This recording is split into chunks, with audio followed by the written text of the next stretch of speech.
नमस्कार। विक्रम संवत 2017 साल पूस 1 गते के दिन राजा महेंद्र ने सैनिक कूप किया। इसके बाद निर्वाचित सांसद को भंग कर दिया। नेपाल के सभी राजनीतिक दलों को अवैध घोषित करके उनकी संपूर्ण गतिविधियों समाप्त कर दी गई। प्रजातंत्र के हत्या के प्रतिरोध में संपूर्ण मधेश में विरोध प्रदर्शन हुआ।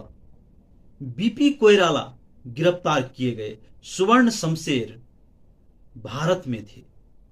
सुवर्ण शमशेर नेपाली कांग्रेस के कार्यवाहक अध्यक्ष बनाए गए। विक्रम संवत 2017 साल माघ 12-14 गते तक पटना में नेपाली कांग्रेस का सम्मेलन हुआ। कांग्रेस ने देशव्यापी सशस्त्र आंदोलन चलाने का निर्णय लिया।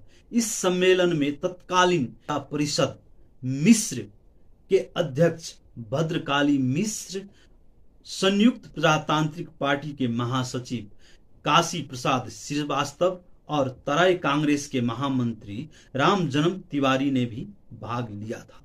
नेपाली कांग्रेस के नेतृत्व में हुए सशस्त्र संघर्ष में विक्रम संवत 2019 में सुखदेव सिंह को राजविराज के सैनिक बैरक में गोली का शिकार बनाया गया।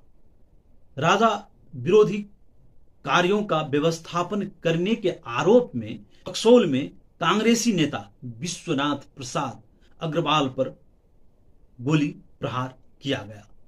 विक्रम संवत 2018 साल माघ 9 गते को छात्र नेता दुर्गानंद झा ने जनकपुर भ्रमण के दौरान राजा महेंद्र पर घातक बम फेंका। विस्फोट से राजा महेंद्र की कार क्षतिग्रस्त हुई, किंतु राजा बच गए। कुछ महीनों के बाद दुर्गानंद झा को मृत्युदंड दे दिया गया। उसी मुकदमे में अरविंद कुमार ठाकुर को आजीवन कारावास की सजा हुई। वीरगंज में बम विस्फोट किया गया। इस कांड में दल सिंह मगर और दुखी साहनी को 13 वर्ष तक जेल में रहना पड़ा। योगी शाह को 10 वर्ष कैद भुगतना पड़ा। कपिलेश्वर झा, कपिलेश्वर लाल को आजीवन कैद की सजा दी गई।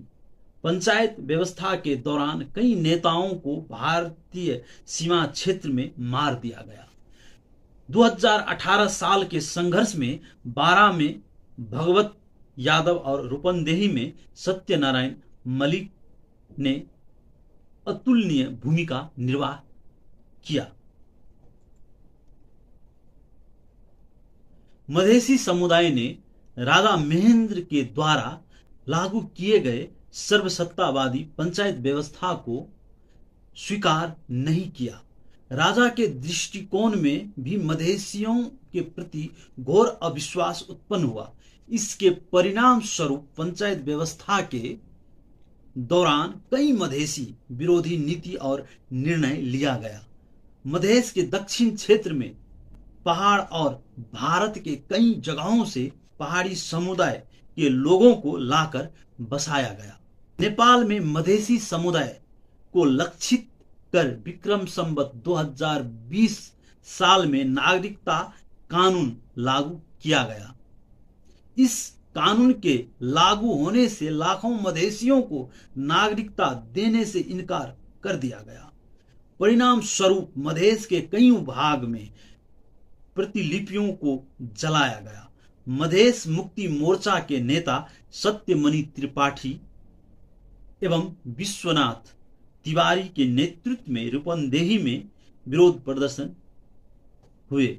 इस आंदोलन के दौरान लक्ष्मी नारायण झा, श्यामलाल मिश्र, देवकी नंदन गुप्ता, परमहंस यादव आदि को दंडित किया गया। पंचायती व्यवस्था के दौरान सर्वप्रथम मधेश में भूमि सुधार और इसके तहत अनिवार्य बचत कार्यक्रम लागू किया गया भूमि सुधार कार्यक्रम का मुख्य उद्देश्य ही मधेश में रहे जमींदारों का जमीन हड़प कर पहाड़ी समुदाय के लोगों को बसाना था। पंचायत सरकार की नीति के चलते मधेसियों में आक्रोश फैलता गया। अनेक जिलाओं में विरोध प्रदर्शन शुरू हुआ। विक्रम संवत 2023 साल में नवलपरासी जिला के परासी में हजारों किसानों ने सरकारी अधिकारियों के समक्ष विरोध प्रदर्शन किया। इस दौरान पुलिस की गोलियों से 9 किसान मारे गए। आंदोलन को कुचल दिया गया। किसानों का शोषण करने के लिए विक्रम संवत 2021 साल में ही अनिवार्य बचत योजना शुरू की गई। विक्रम संवत 2026 साल में कपिलवस्तु जिला के तौली हवा में किसानों ने इस सरकारी नीति के विरोध में कड़ा प्रदर्शन किया। पुलिस के हिंसक दमन हुआ, जिसमें 23 किसानों को मृत्यु हो गई।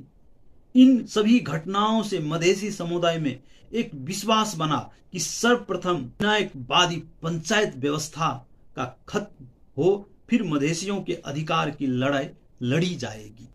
नेपाल के राजनीतिक इतिहास में नेपाली कांग्रेस की उल्लेखनीय भूमिका रही है। राणा शासन के खिलाफ हुआ आंदोलन नेपाली कांग्रेस के ही नेतृत्व में हुआ था। उस वक्त राणा शासन से मुक्ति चाहने वाले लोगों के लिए नेपाली कांग्रेस ही एक मात्र पार्टी थी। विक्रम संवत 2007 साल में पहले मधेश के बड़े जमींदार भी भारत स्वतंत्रता आंदोलन से प्रभावित होकर नेपाल में राणा शासन से मुक्ति चाहते थे। पढ़े लिखे नौजवान में तो यह चाहना थी ही। मधेसी समुदाय के लोगों का नेपाली कांग्रेस से पुराना और गहरा ताल्लुक का यही प्रमुख कारण रहा है। संबंध और सरोकार के इन्हीं तथ्यों के आलोक में मधेसी लोग पुष्ट दर पुष्ट नेपाली कांग्रेस में लगते गए।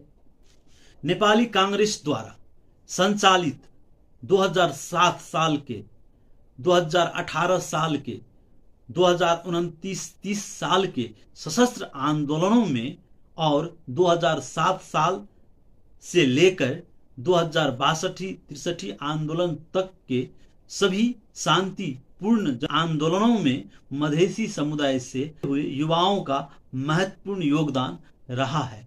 नेपाली कांग्रेस के नेतृत्व में हुए सशस्त्र संघर्ष के क्रम में विक्रम संवत 2018 साल में ही रोहतहट के बंकुल में रामविलास राय यादव, परसा में सुलेमान मियां, बारा के भोला शाह कानू और सप्तरी के कैलू चौधरी शहीद हुए।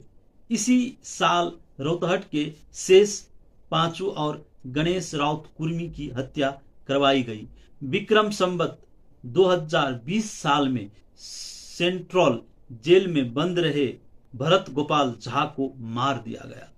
2019 साल में बारा के हरि साहनी मल्लाह, परीक्षण ठाकुर लोहार, मोहन शाह कानू, रामचंद्र महतो कोयरी और रोहतहट के सुखारी हजारा पासवान शहीद हुए। इसी दौरान विक्रम संवत 2019 साल आसीन 14 गते धनुषा के शमसी में शिवचंद्र मिश्र शहीद हुए। रोहतहट के जलील मियां को विक्रम संवत 19 साल में गिरफ्तार कर 2020 साल में बिरगंज जेल में मार दिया गया। विक्रम संवत 2018 के बाद पंचायती व्यवस्था के विरुद्ध का आंदोलन में पूरे देश के साथ मधेश में भी हजारों लोग गिरफ्तार किए गए।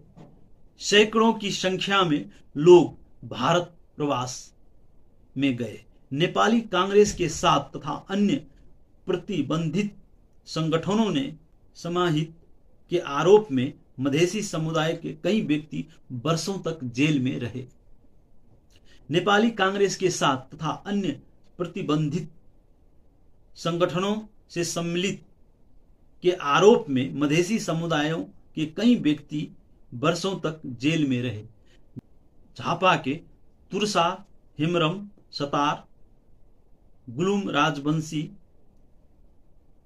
दिगेंद्र राजवंशी, मंगल मर्दी सतार, चेरखा सतार, छेना सतार, छोटका सतार, गोपाल सतार, गुमा सतार, एन मास्के सतार, नारायण सतार, मोरंग के गौराचंद्र, बेरा बंगाली, हदराज बोहरा, शिवेश्वर मंडल, उमेश गिरी, डॉक्टर चंद्र नारायण मल्लिक, युगल किशोर राय, किशोर सिंह खवास, ज्ञानलाल सिंह खवास, यदु नंदन गच्छेदार, विजय सिंह खवास, चेत नारायण खवास, हरिनारायण चौधरी, जोगीलाल यादव, सुनसरी के सुखदेव महतो, नंद छेदी महतो, विजय गच्छेदार, सुलेमान मियाँ, लक्ष्मण मेहता, खुशीलाल चौधरी, ईश्वर खवास, लक्ष्मण शाह हलवाई जैसे लोगों लगातार वर्षों तक जेल में रहे।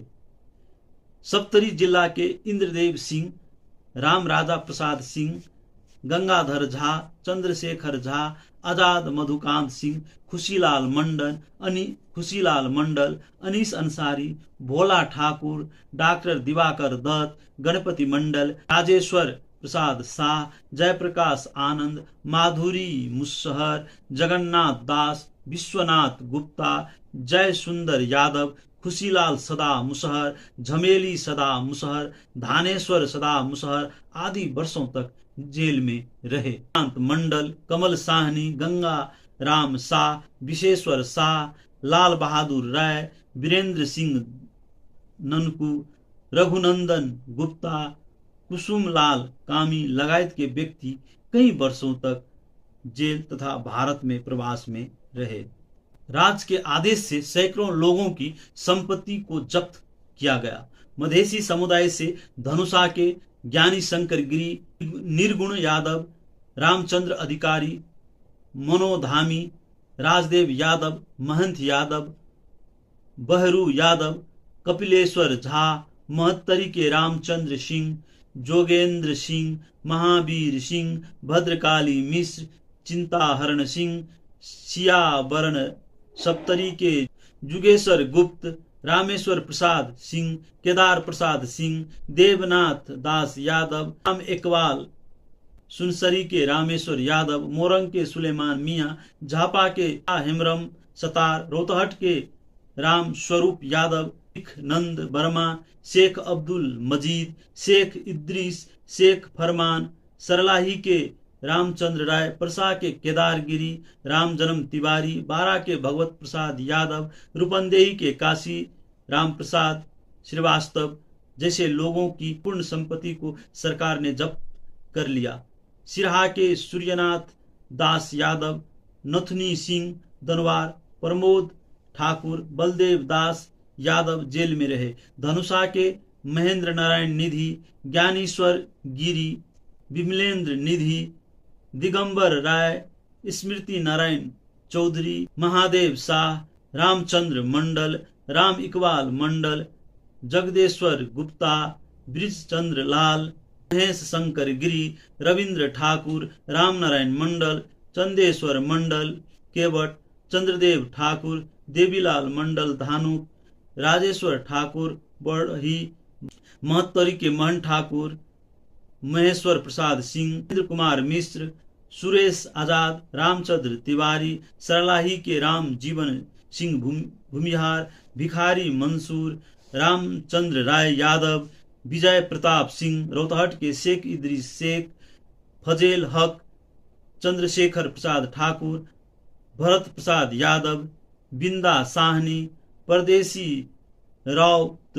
कुर्मी, भगल शाह कलवार, मंगनी शाह तेली, सूर्य राय यादव, बारा के युगल किशोर चौधरी, भोला मियाँ ठकुराई, भिखारी पंडित, रामविलास गुप्ता कलवार, राम जन्म बढ़ी, श्याम किशोर कुशवाहा, परसा के दुखा साहनी, आत्माराम ओझा, डॉक्टर जमुना प्रसाद, राम जन्म तिवारी, सुरेंद्र चौधरी, मंगनी शाह, गोपाल राउत कुर्मी, विश्वनाथ महतो कोइरी, लोचन हजारा दुसाद, चितवन के बलराम बंगाली, नवलपरासी के नरबहादुर चौधरी, रूपंदेही के लाल चौधरी, टेन्नई चमार, पल्टन थारू, काकुर नाव, विक्रम थारू, दांग के अशोक कुमार चौधरी, बांके के हीरा सिंह पंजाबी जैसे मधेसी समुदाय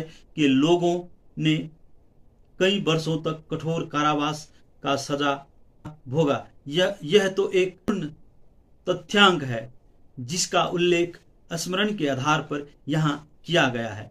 पंचायत व्यवस्था के दौरान जेल जाने वाले मधेसियों की संख्या इससे कई गुना ज्यादा है और राजा महेंद्र ने मधेसियों पर अत्याधिक अत्याचार करता रहा। मधेसी को नेपाल के नागरिक तक नहीं माना और अनागरिक बनाने के लिए कईयों प्रपंच करता रहा। इसी दौरान जंगल पानी करके पूरब से लेकर पश्चिम तक पहाड़ से और कई देशों से पहाड़ी समुदाय को बसाया गया। राजा महेंद्र ने मधेसियों पर क्रूरता से अत्याचार किया और मधेसियों के संस्कृति परंपरा पर सदैव हस्तक्षेप करता रहा। कभी एक भाषा भेष, कभी एउटे राजा एउटे भेष, एउटे भाषा एउटे भेष कहकर संस्कृतियों पर प्रहार करता रहा।